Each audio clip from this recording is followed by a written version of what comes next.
അസ്സലാമലൈക്കും everyone. New year celebrate ചെയ്യാൻ വേണ്ടി ഞാനും എൻ്റെ കസിൻസും കോഴിക്കോട് പോയി പെട്ട ഒരു കഥ പറഞ്ഞുതരാം. ഞങ്ങൾ ഗേൾസ് 5 പേരായിട്ടാണ് കേട്ടോ പോയിട്ടുണ്ടായിരുന്നത്. സോ പോകുമ്പോൾ എല്ലാവരും ഈ കാര്യങ്ങളൊക്കെ ഒന്ന് ശ്രദ്ധിക്കുക.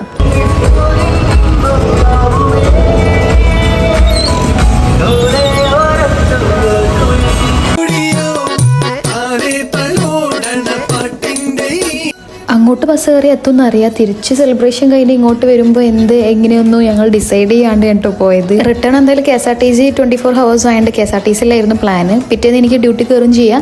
ഒന്നേ ഉമ്മാരുടെ വീട്ടിലല്ലേ കുഞ്ഞാമാരുടെ വീട്ടിൽ എവിടെയെങ്കിലും ഇറങ്ങാന്നുള്ളതായിരുന്നു പ്ലാൻ. പറഞ്ഞ ആൾക്കാരുടെ വീടൊക്കെ കുറച്ച് ഉള്ളിലോട്ടാണ്, അങ്ങോട്ട് വണ്ടി ഇല്ലാണ്ടൊന്നും എത്താൻ കഴിയില്ല. സോ അതൊക്കെ എന്താക്കുന്നൊന്നും ആലോചിക്കാണ്ട് ഞങ്ങൾ എന്ത് ചെയ്തു, നേരെ കോഴിക്കോട് ബസ് കയറി. സോ വർക്കൊക്കെ കഴിഞ്ഞ് ഒരു 5:30 ആയപ്പോൾ കസിൻസ് എല്ലാവരും അങ്ങോട്ട് എത്തി. പിന്നെ ഒരുമിച്ച് ബസ് കയറി. ബസ്സിലാണ് നിൽക്കാനുള്ള സ്ഥലം മാത്രമുള്ളായിരുന്നു. ഇരിക്കുന്ന ആൾക്കാരുടെ അടുത്തൊക്കെ എവിടെ പോകുന്നു ചോദിച്ചപ്പോൾ എല്ലാവരും കോഴിക്കോട്. അപ്പോൾ കോഴിക്കോട് വരെ നിൽക്കേണ്ടി ഇരുന്ന വിചാരിച്ചിട്ടുണ്ടായിരുന്നു. കൊണ്ടോട്ടി എത്തിയപ്പോൾ 2-3 പേര് ഒഴിഞ്ഞു. അങ്ങനെ ഞങ്ങൾ എന്ത് ചെയ്ത് ഇതിൽ അഡ്ജസ്റ്റ് ചെയ്തിരുന്നു, മടിയിലൊക്കെ വെച്ചിട്ടിരുന്നു.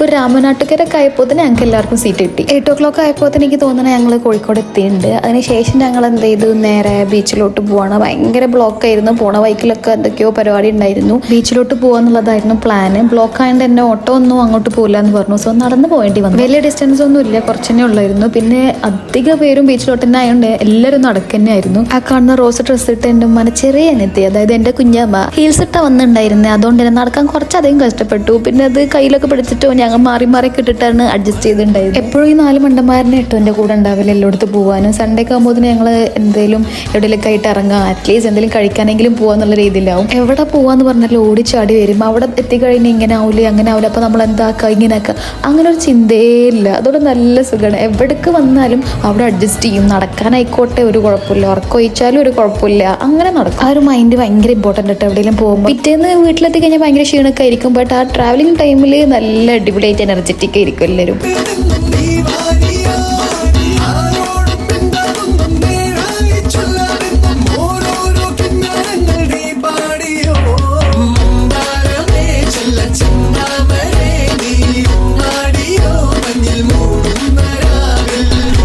താഴ്ത്തുനിന്ന് എല്ലാവരും പറഞ്ഞ അങ്ങോട്ട് കയറലാണ്.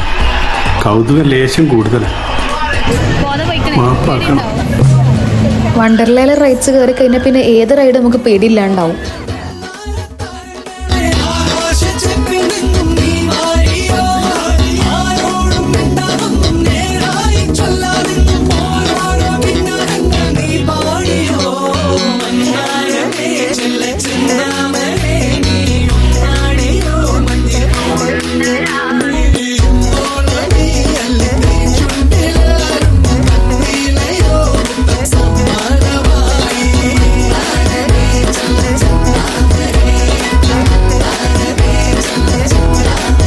അങ്ങനെ ഞങ്ങളൊരു സൈഡിൽ ഞങ്ങൾക്ക് ആവശ്യമുള്ള സ്പേസ് കണ്ടെത്തി. അവിടെ ഇരുന്ന് എന്തെല്ലോ കാര്യങ്ങൾ, ഞങ്ങൾക്ക് ബന്ധമുള്ളതും ബന്ധമില്ലാത്ത കാര്യങ്ങളൊക്കെ പറഞ്ഞ് ചിരിച്ചിരുന്നപ്പോഴാണ് ആ സൈഡിലൂടെ ഇങ്ങനെ ഒരു ഒട്ടകം പാസ് ചെയ്യുന്നത് കണ്ട്. ഒട്ടകത്തിനെ കണ്ടപ്പോൾ അവർക്ക് ഒട്ടകത്തിന്റെ പുറത്ത് കയറണം നന്നായി. സ്കൂളിൽ പഠിക്കുമ്പോ ഡാൻസിനും പാട്ടിനും ഒക്കെ ഞാൻ മിടുക്കിയായിരുന്നു.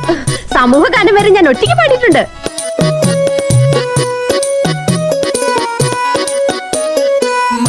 അപ്പം അതിന് മുന്നേ കയറാനതിന് മുന്നേ ഞങ്ങൾക്ക് വിശക്കാൻ തുടങ്ങിയപ്പോൾ ഞങ്ങൾ എന്ത് ചെയ്തു, നെക്സ്റ്റ് സ്പോട്ട് ആയിട്ട് പാനിപ്പൂരി കണ്ടപ്പോൾ പാനിപ്പൂരി കഴിക്കാനായിട്ട് കയറി. പാനിപ്പൂരി കിട്ടാൻ കുറച്ച് സമയം എടുത്ത്. പക്ഷെ അതൊരു എന്തൊക്കെയോ തള്ളി മറിച്ച് വേഗം സമയം പോയി. ഞങ്ങളുടെ സമയം നോക്കി ന്യൂ ഇയർ ആവാൻ എത്ര മിനിറ്റ് ഉണ്ട് ബാക്കി നോക്കിയപ്പോൾ സമയം 10:43 അത്ര ആയിട്ടുള്ളൂ. അപ്പോൾ ഇനിയൊരു സമയമുണ്ട്. ഞങ്ങൾ പാനിപ്പൂരി കിട്ടിയ ആക്രമണത്തിൽ ഒരു പീസ് ഒന്നായിട്ട് ഒറ്റടിക്ക് വയറിട്ടോണ്ട് തന്നെ തരിപ്പ് പോയപ്പോൾ കടന്ന് മൂക്കതൊക്കെ വെള്ളം വന്ന് നല്ല സ്പൈസി ചെയ്യുന്നുണ്ട്. കഴിച്ചു കഴിഞ്ഞപ്പോൾ ഇതിന് നല്ല ദാഹം തോന്നി. അപ്പോൾ ഞങ്ങൾ അവിടെ കരിമ്പ് കണ്ടു. കരിമ്പ് ജ്യൂസ് കുടിക്കാമെന്ന് വിചാരിച്ചു. അവിടെ എത്തിയപ്പോഴാണ് അവിടുത്തെ 2 പേര് ബൂസ്റ്റ് കുടിക്കുന്നുണ്ട്. അപ്പൊ ഞങ്ങൾ പറഞ്ഞു ഞങ്ങൾക്കും അത് മതി. ജ്യൂസ് കിട്ടാൻ വേണ്ടിയിട്ട് കാലും പൊക്കി കണ്ടത് മേടിക്കുന്ന രംഗം കണ്ടിട്ട് ഒരു കാക്കൻ്റെ കളിയാക്കലുണ്ടായിരുന്നു.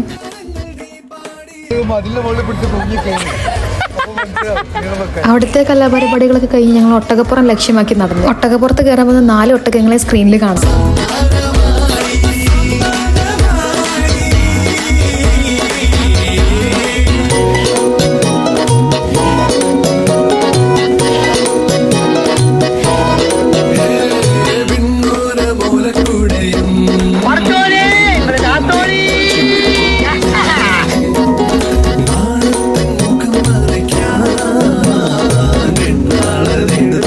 തിരക്കിന്റെ ഇടയിൽ കയറിയോണ്ട് തന്നെ ആൾക്കാർ എന്തൊക്കെയോ കമന്റ് അടിക്കുന്നുണ്ടായിരുന്നു. ഞങ്ങളാണെങ്കിൽ 2 പേര് ഒന്നുമേലും ബാക്കി 3 പേര് വേറെ ഒട്ടകത്തിമേലായിട്ട് കയറിയിട്ടുണ്ടായിരുന്നു. അപ്പൊ എന്തൊക്കെയോ കമന്റ്സ് പറയുന്നുണ്ടായിരുന്നു. പക്ഷെ നമ്മളെ ശ്രദ്ധ മൊത്തം അതിമൊന്ന് വീഴോ പേടിച്ചു കണ്ടിരുന്നുണ്ടായിരുന്നു. ഒട്ടക സവാരി കഴിഞ്ഞ് ഞങ്ങൾ വീണ്ടും സമയം നോക്കി, സമയമാവുന്നുള്ളൂ 11 സംതിങ് ആയിരുന്നു ഉണ്ടായിരുന്നത്. പക്ഷെ ന്യൂ ഇയർ ആവാനായി. എവിടേക്കോ പടക്കം പൊട്ടിച്ച് തുടങ്ങിയിട്ടുണ്ടായിരുന്നു. ഞങ്ങൾ എന്ത് ചെയ്തു, ആ പടക്കം പൊട്ടുന്നത് എവിടെയാണോ അങ്ങോട്ട് നടന്നത്. ഇതിൽ വണ്ടർ ആയിട്ടുള്ള ഒരു കാര്യം എന്താ വെച്ച് കഴിഞ്ഞാൽ 11:55 വരെ നമുക്ക് നല്ല ക്രൗഡ് ഉണ്ട്. ബട്ട് നമുക്ക് ഗ്യാപ്പ് കാണാം, അതായത് നമുക്ക് നടക്കാനുള്ള സ്പേസും കാര്യങ്ങളൊക്കെ ഉണ്ട്. ബട്ട് ഒരു 12 o'clock ആയപ്പോത്തിന് എവിടെ നിന്നാണ് ഇത്ര തോന്നെ മനുഷ്യന്മാർ വന്നതെന്ന് ഞങ്ങൾക്കറിയില്ല. പിന്നെ അങ്ങോട്ട് നമുക്ക് നിൽക്കാൻ സ്ഥലമില്ലേ, നമ്മൾ നടക്കുന്ന ആൾക്കാരിങ്ങനെ ഉദ്ദികാണ്ടാണ് നടക്കണ്ടായിരുന്നു. 55 വരെ ക്രൗഡ് ഇല്ലാണ്ട് 12 o'clock ആയപ്പോൾ എത്രത്തോനെ അധികം ക്രൗഡ് വന്നതെന്ന് ഞങ്ങൾ എപ്പോഴും വണ്ടടിക്കുക കേട്ടോ.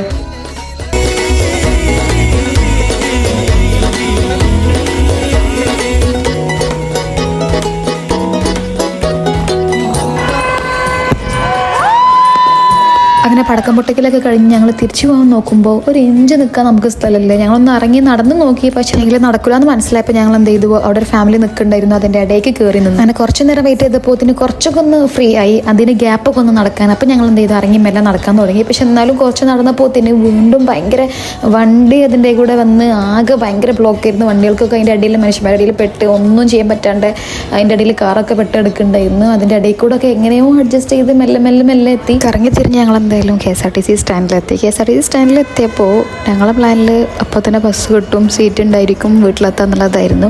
എത്തിയപ്പോഴാണ് മനസ്സിലായത് KSRTC സ്റ്റാൻഡിൽ ബസ്സിൽ കാല് കുത്താൻ സ്ഥലമില്ലാത്ത രീതിയിൽ തിരക്കാണ്. അതൊരു ആൾക്കാരായിരുന്നു. അപ്പോൾ തന്നെ വിശക്കാൻ തുടങ്ങിയിട്ടുണ്ടായിരുന്നു. അപ്പോൾ ഞങ്ങൾ എന്ത് ചെയ്ത് അടുത്ത് ഓപ്പൺ ആയിട്ട് കിടക്കുന്ന ഒരു ഷോപ്പിൽ കയറിയിട്ട് ഷവർമയും പിന്നെ ഭയങ്കര ദാഹം ഉണ്ടായിരുന്നു, തണുത്ത മിന്നും കഴിച്ച് ഞങ്ങൾ അവിടെ നിന്ന് ഇറങ്ങി. രാത്രി 2 മണിക്കായിരുന്നു കേട്ടോ എത്ര തിരക്കായിരുന്നു. നെക്സ്റ്റ് ബസ് ചോദിച്ചപ്പോൾ 2:30 പറഞ്ഞിട്ടുണ്ടായിരുന്നത്. പക്ഷെ 2:30 ആ ബസ്സിന് കാത്തിക്കുന്ന ആൾക്കാരെ കണ്ടപ്പോൾ ഞങ്ങൾക്ക് മനസ്സിലായി അതിലും നമുക്ക് എന്തായാലും കയറാൻ പറ്റില്ല. അപ്പോൾ ഞങ്ങൾ മെല്ലെ സ്റ്റാൻഡിൻ്റെ പുറത്തിറങ്ങി.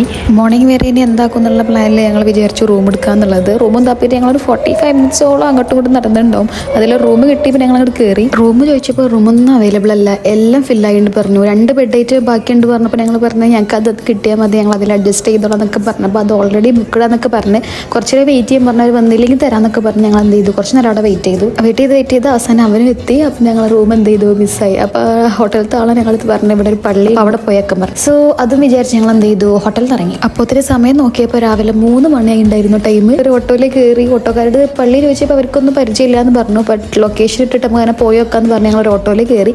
അങ്ങനെ ആ കാക്ക ഞങ്ങൾ എന്ത് ചെയ്തു, പള്ളിൻ്റെ അടുത്തേക്ക് കൊണ്ടുപോയി. പള്ളിൻ്റെ അടുത്ത് കണ്ടപ്പോൾ ലൊക്കേഷൻ എത്തിയപ്പോൾ പള്ളി കാണാനില്ല. അപ്പോൾ അയാൾ പറഞ്ഞു കുറച്ച് മുന്നിലായിട്ട് ഒരു പള്ളി ഉണ്ട്, അവിടെ പോയി വെക്കാന്ന് പറഞ്ഞ് അവിടെ എത്തിയപ്പം അത് ക്ലോസ്ഡ് ആണ്. ഞങ്ങൾ വീണ്ടും എന്ത് ചെയ്തു പെട്ടു. അപ്പോൾ ഇത് കണ്ടിട്ട് ഞങ്ങൾ ഓട്ടോ ഡ്രൈവർ നിൽക്കാനാണെങ്കിൽ ലേഡീസിന് മാത്രമായിട്ട് ഇവിടെ എൻ്റെ കൂടെ പറഞ്ഞ സംഭവം ഉണ്ട്, അവിടെ കൂടി പോയി നോക്കാൻ എന്തായാലും ഇത്ര ആയില്ലേ. 3:15 ആയപ്പോൾ തന്നെ അവിടെ എത്തിയിട്ടുണ്ടായിരുന്നു. റൂം എത്തി ഞങ്ങൾ ചോദിച്ചപ്പോൾ റൂം ഉണ്ടെന്ന് പറഞ്ഞു. അവിടെ കുറേ ലേഡീസിനൊക്കെ കാണാണ്ട്. അപ്പോൾ ഞങ്ങൾക്ക് കുറച്ച് സമാധാനം. ഇത് ഗവൺമെന്റിന്റെ ഒരു സംഭവമാണ് കേട്ടോ, ലേഡീസിനായിട്ട് മാത്രം. ലേറ്റ് ആയിട്ട് ഇപ്പോൾ ട്രെയിനൊക്കെ ഇറങ്ങി കഴിഞ്ഞാൽ നമുക്ക് സുഖമായിട്ട് ഇങ്ങോട്ട് വന്നാൽ മതി. ഏർലി മോർണിംഗ് 7 o'clock ചെക്കൗട്ട് ചെയ്യണം. ബട്ട് ആ ഒരു സംഭവം ഞങ്ങൾക്ക് ഭയങ്കര കാര്യമായിട്ടോ. ഞങ്ങൾ എന്താക്കും എന്നുള്ള ഒരു പ്ലാനും ഇല്ലായിരുന്നു. പക്ഷേ ഭയങ്കര കംഫർട്ടബിൾ ആയത് കിട്ടിയ 3 ബെഡാണെങ്കിലും അത്യാവശ്യം വലിയ ബെഡ് തന്നെ ആയിരുന്നു. നമുക്ക് സുഖമായിട്ട് എന്ത് ചെയ്യാൻ പറ്റി, കിടക്കാനായിട്ട് പറ്റി. ടൈം അപ്പോഴത്തേനും ഒരു 3:30 എങ്കിലും ആയി ഉണ്ടാവും. ആ നേരത്ത് വന്ന് താത്താൻ്റെ ഉറക്കം കിടത്തിയോണ്ട് തന്നെ താത്ത കുറച്ചധികം ചീത്ത പറഞ്ഞു. ബട്ട് ഞങ്ങൾ നല്ല കമ്പനി താത്തരായിട്ട് വർത്താനൊക്കെ കഴിഞ്ഞ് ഞങ്ങൾ 4 മണിയായപ്പോൾ ബെഡിലോട്ട് പോയി കിടക്കാനായിട്ട്. അവിടുന്ന് ഒരു ഫ്രഷപ്പ് ഒക്കെ അതിന് ശേഷം നിസ്കാരമൊക്കെ കഴിഞ്ഞ് ഒരു 5 o'clock ആയപ്പോൾ ഞങ്ങൾ കിടന്നു. പക്ഷേ 2 മണിക്കൂർ ഉറക്കേ കിട്ടിയുള്ളൂ. 7 o'clock ആയപ്പോൾ എണീക്കേണ്ടി വന്നു. ബട്ട് എന്നാലും കുഴപ്പമില്ല, നമ്മുടെ നല്ലൊരു ക്ഷീണം മാറി കിട്ടിയിട്ടുണ്ടായിരുന്നു. മോർണിംഗ് നീറ്റ് ഫ്രഷപ്പ് അതിന് ശേഷം ഞങ്ങൾ എന്ത് ചെയ്തു, 7 o'clock അവിടെ നിന്ന് ഇറങ്ങി മെല്ലെ പുറത്തൊക്കെ ഇറങ്ങിയപ്പോൾ നല്ലൊരു ക്ലൈമറ്റ്, നല്ലൊരു തണുപ്പും കാര്യങ്ങളും ഉണ്ടായിരുന്നു. നല്ല രീതിയിൽ ടയർഡ് ആയിരുന്നെങ്കിലും ഉറങ്ങി എണീറ്റപ്പോൾ കുറച്ച് എനർജി കിട്ടിയപ്പോൾ തന്നെ ഇവർക്ക് നെക്സ്റ്റ് ആയിട്ട് തന്നെ സിനിമക്ക് പോകണം. അപ്പോൾ ടൈം നോക്കിയപ്പോൾ 9 o'clock സ്റ്റാർട്ട് ചെയ്യുന്നത്. ഞാൻ പറഞ്ഞാൽ അതുവരെ ഇവിടെ നിൽക്കാനുള്ള അവധിയില്ല, നമുക്ക് നാട്ടിലെത്തിയിട്ട് മൂവിക്ക് പോകാറുണ്ട്. പക്ഷേ അപ്പോൾ ഞങ്ങൾ എന്ത് ചെയ്തു, ബ്രേക്ക്ഫാസ്റ്റ് കഴിക്കാൻ വിചാരിച്ചു. ബ്രേക്ക്ഫാസ്റ്റിനായിട്ട് ഞങ്ങൾ പ്രിഫർ ചെയ്തിരുന്നത് മസാല ദോശ നെയ് റോസ്റ്റ് ആയിരുന്നു. കുറേ ആയി കഴിച്ചിട്ട് അപ്പോൾ അത് കഴിക്കാൻ നല്ല പൂതി ഉണ്ടായിരുന്നു. ബട്ട് ആ ടൈം ആയതുകൊണ്ട് തന്നെ ഞങ്ങൾക്ക് കഴിക്കാൻ പറ്റില്ല,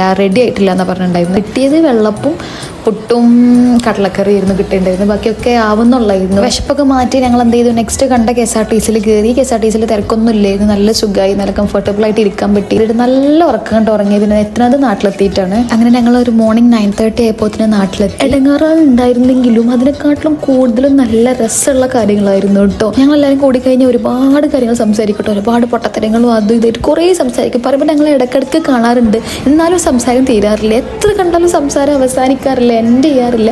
എൻഡ്ലെസ് ആയിട്ട് ഞങ്ങൾ എന്ത് ചെയ്യലുണ്ട്, സംസാരിക്കലുണ്ട്. സോ എല്ലാവരും കൂടി കഴിയുമ്പോഴാണ് ഞങ്ങൾക്ക് ഭയങ്കര ഒരു പീസ് മൈൻഡ് കിട്ടുന്നത്. പോയി കഴിഞ്ഞാലുള്ള ബുദ്ധിമുട്ട് ആലോചിച്ച് ഞങ്ങൾ പോവാണ്ടിരുന്നുണ്ടായിരുന്നെങ്കിൽ ഞങ്ങൾക്ക് ഒരുപാട് കാര്യങ്ങൾ മിസ്സായിരുന്നു. ഒരുപാട് ഫണ്ണായിട്ടുള്ള ആക്ടിവിറ്റീസ് ഞങ്ങൾക്ക് മിസ് ചെയ്തിട്ടുണ്ടായിരുന്നു. ഓരോ പ്ലാനും പരിപാടിയും കഴിയുമ്പോഴും നെക്സ്റ്റ് ആയിട്ട് നമ്മൾ ഇനി എങ്ങോട്ട് പോകണം എന്നുള്ള പ്ലാൻ ഇട്ടതിന് ശേഷം ഞങ്ങൾ എന്ത് ചെയ്യാറുള്ളൂ, സെപ്പറേറ്റ് ചെയ്ത് പോകാറുള്ളൂ. ഒരുപാട് ഗുഡ് മെമ്മറീസുമായി തിരിച്ചു വന്ന സന്തോഷത്തിൽ എല്ലാവരും വീട്ടിലോട്ട് തിരിച്ചു പോയി. So we will be back with more fun. Till then, bye.